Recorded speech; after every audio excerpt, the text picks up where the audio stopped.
Hello and welcome to all our viewers in Nigeria and around the world to the Global News Prime on Global Television. We'll take a quick break now. Global News Prime returns shortly. Please stay with us.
On Global TV News Prime, local government election, Benue people defies fear of insecurity and political intimidation.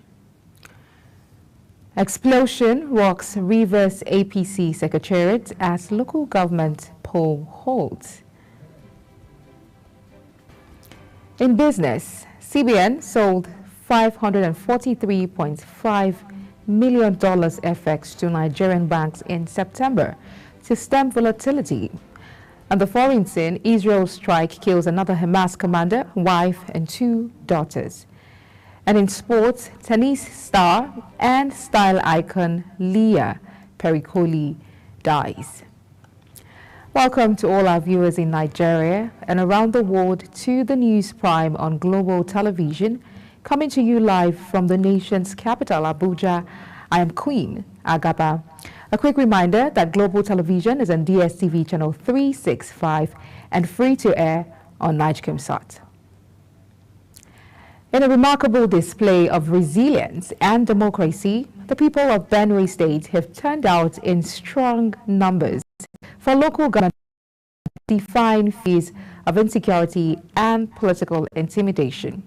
As citizens cast their votes in a peaceful manner, the atmosphere is charged with hope and determination, showcasing the unwavering spirit of a community committed to shaping its own future. Our correspondent Aisha Lawai Musa from Makodi completes the story.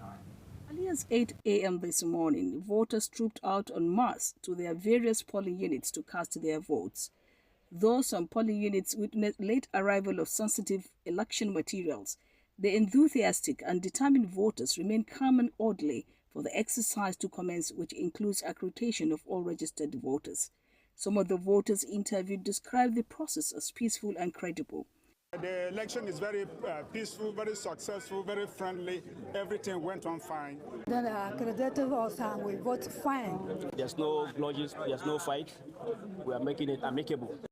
In an interview, some election observers expressed satisfaction with the conduct of the election and described it well organized. We have gone around some polling units and the election started at the scheduled time.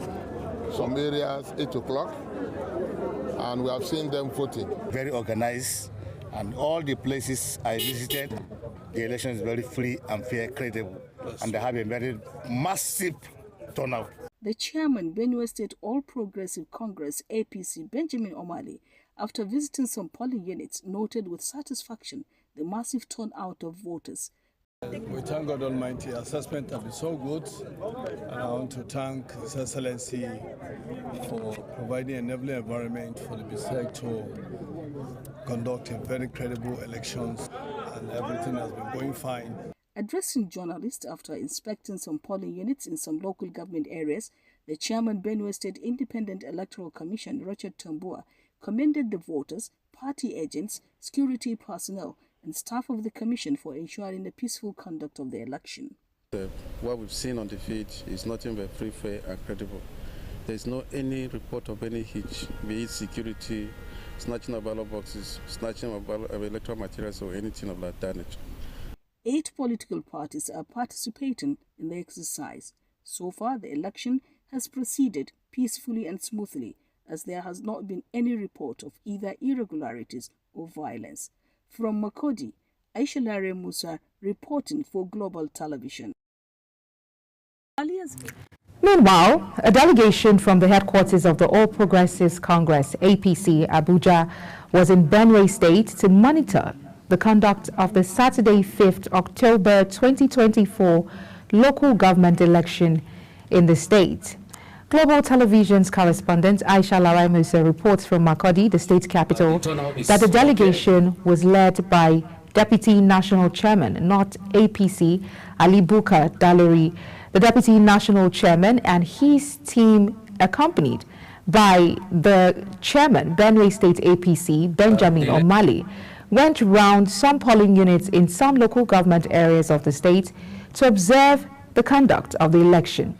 Fielding questions from journalists after inspection, Dalori described the exercise as free, fair and credible, as well as commended the voters for their patience at the polling units.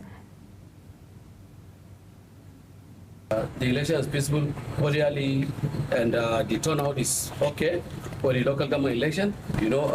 Also the governor is working well, and he did well to his people.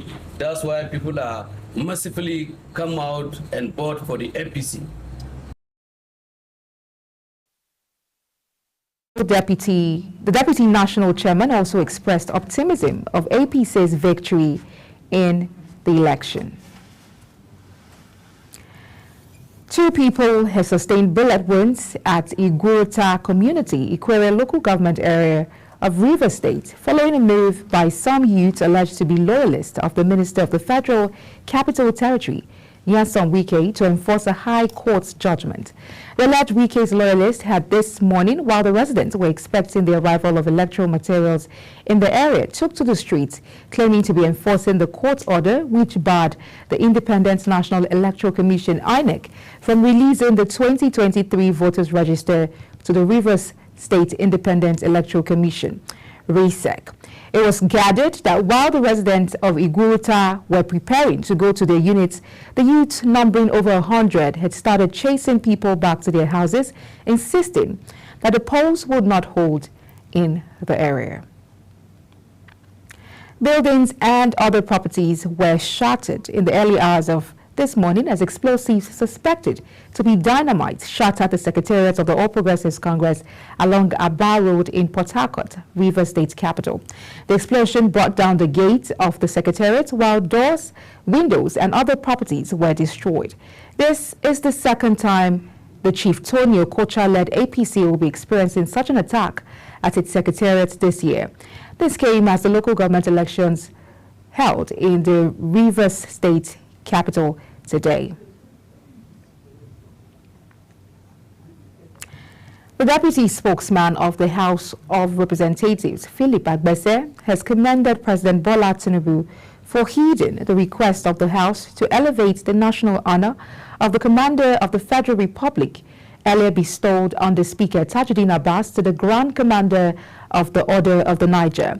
Tinubu, in his nationwide broadcast on Nigeria's 64th independence anniversary, conferred national honors on prominent Nigerians, including the Senate President Godswill Akpabio, Deputy Senate President Jibril Barrow, Speaker Abbas, and Deputy Speaker Benjamin Kalu, among others. October 5th every year is set aside to commemorate World Teachers' Day. As part of events to mark the day, Colleges of Education Academic Staff Union has celebrated with a lineup of activities, including presentation of award and induction of Executive Secretary of Tertiary Education Trust Fund, TED Fund, architect Sonny Echono. Uyi Agbomofuegbe has more. Gathered in this hall is a critical mass of stakeholders in Nigeria's education sector, one that includes the Minister of Education, who was represented, Minister of State for Education, Dr. Yusuf Sununu, Registrar of the Joint Admissions and Matriculations Board, JAMB, Professor Ishaq Oloyede, President of the Academic Staff Union of Universities, ASU, Professor Emmanuel Osodoke, and heads of agencies. The theme chosen by these educators is valuing teachers' voices towards repositioning teacher education in Nigeria, the basis on which COESU President Dr. Smart Olugbeko highlighted the contribution of Nigerian teachers. To celebrate this International Teachers' Day, which is an occasion we are using to celebrate ourselves as teachers. We understand that we have contributed immensely to the development of this nation, and we believe that this is a momentous time for us to celebrate ourselves as teachers. On his part, Minister of Education, State, Dr. Yusuf Sununu, sued for collaboration among stakeholders. And as far as I'm concerned, I have my president here, whom I serve as his member of his National Justice Committee, Professor Fabri, who has also supported me immensely to emerge as Secretary General of the Nigerian Medical Association.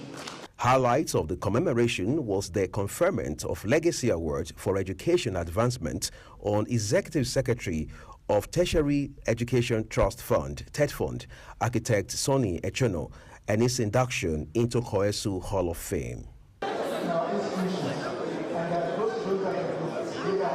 Uyi Agmofwegbe, reporting for Global Television News. The National Youth Service Corps has appealed to corps members to be patient as the federal government is working on paying the 70,000 naira allowance it promised in September. This comes as some of the corps members say the delayed payment of the approved allowance was causing them hardship. While announcing the increase in the NYSC allowance last month, the federal government said it would officially take effect from July 2024 in line with the National Minimum Wage Act 2024. The federal government has commenced arrangements for the evacuation of Nigerians living in Lebanon who are willing to return home following the crisis in the country. This was disclosed in a statement issued by the National Emergency Management Agency.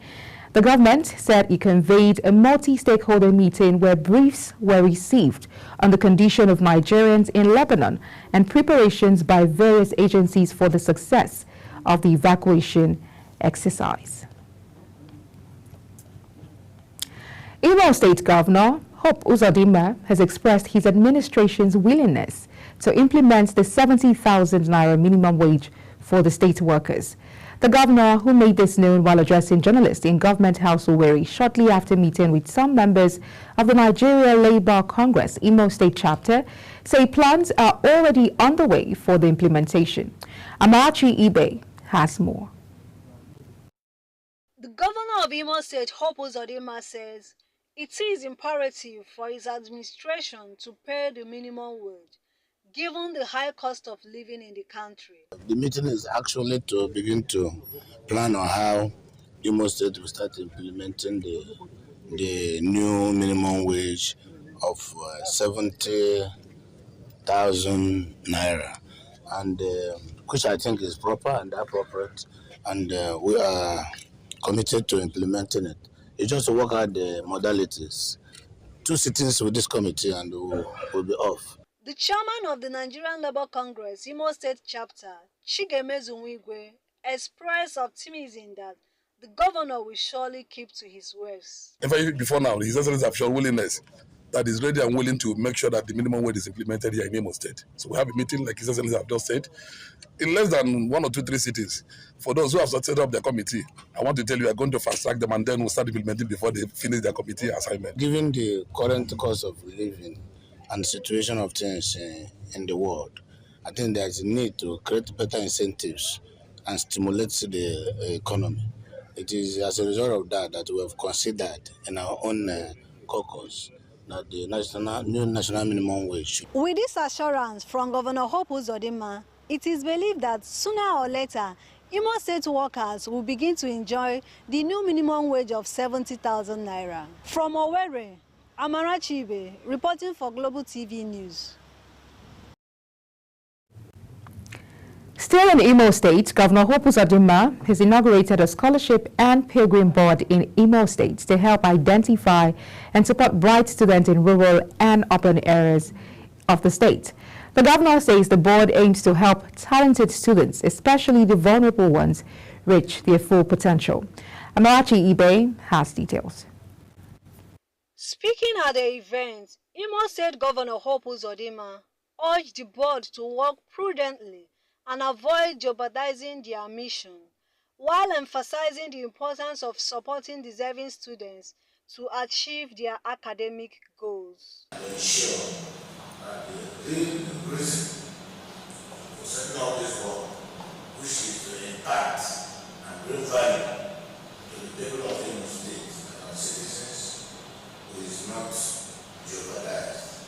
Please deploy prudence and integrity in the discharge of their duties and the service of mankind. In their separate speech, the chairman of the scholarship board, Reverend Father Maurice Oniwo, and the chairman of the pilgrim board, Reverend Father Gilbert Alaribe, expressed their gratitude to the governor for the opportunity to serve the state, while promising to work diligently to support positive impact in the state. Our work will seek to improve the pilgrimage experience for Imo pilgrims. Through our work too, we will contribute to harmonizing interfaith relationships in the state. We come with our different capacities and expertise. And promise you that as a team, we will do our best to ensure that your dream and the dream of the state government is realized as we work together as a team. With the inauguration of the board, students in Imo State, especially the less privileged ones, will have the opportunity to reach their full potentials in education. From Imo Government House, Amarachi Ibe, reporting for Global TV. The Umuchima, Mbe, and Ogboko communities in Idiato South local government area of Imo State will soon feel relief as the House of Reps Committee on Ecological Fund visits the erosion site where houses were submerged and roads cut apart. The House of Reps Committee Chairman on Ecological Fund, Aminu Sani, says the visit is part of their oversight function to ascertain the level of damage caused by the natural disaster. Amarachi Ibe has details. This is Umuchima community in Idiato South local government area of Imo State, where heavy rainfall submerged houses, leaving the villagers homeless and cutting off major roads. This like that. This is the first time I see something like this in my life. This visit is in response to the appeal by the communities through the Imo State government. The House of Reps Committee is here to assess the area, which the committee members expressed concern over the situation, noting the losses it has on the community. But he said that if you go to Imo, don't visit me, go to see the affected places. So, Excellency, you have seen so many places. All the members that are here, we know that really, if there is any other place that needs to be considered, Imo should be the #1 state. The committee members later paid a courtesy visit to the governor of Imo State, Hope Uzodinma, and promised to help the state in solving the erosion challenges. Producing companies. The ecosystem here has been entirely altered in a very negative manner with no regard to the environmental hazards that follows. So if there's anything that should be done in terms of federal government intervention to save our people, Imo State should be considered very strongly. Governor Hope Uzodinma thanked the committee for seeing things for themselves and urged them to help the state in solving erosion problems. With this renewed hope of the federal government, affected communities in Idato South seek for immediate relief to their sufferings. Only time will tell. From Owerri, Amarachi Ibe, reporting for Global TV News. Akwa Ibom State Governor Umar Eno has appointed his daughter Helen Eno Obareki as the acting First Lady of the state following the death of his wife, Pastor Patience Eno. The governor made the announcement during a condolence visit by Nigeria's First Lady, Senator Oluremi Tinubu, and other dignitaries in Uyo. Eno stated that his daughter would take on the duties of the First Lady, ensuring continuity of the office and the project initiated by his late wife, particularly the Golden Initiative for All project.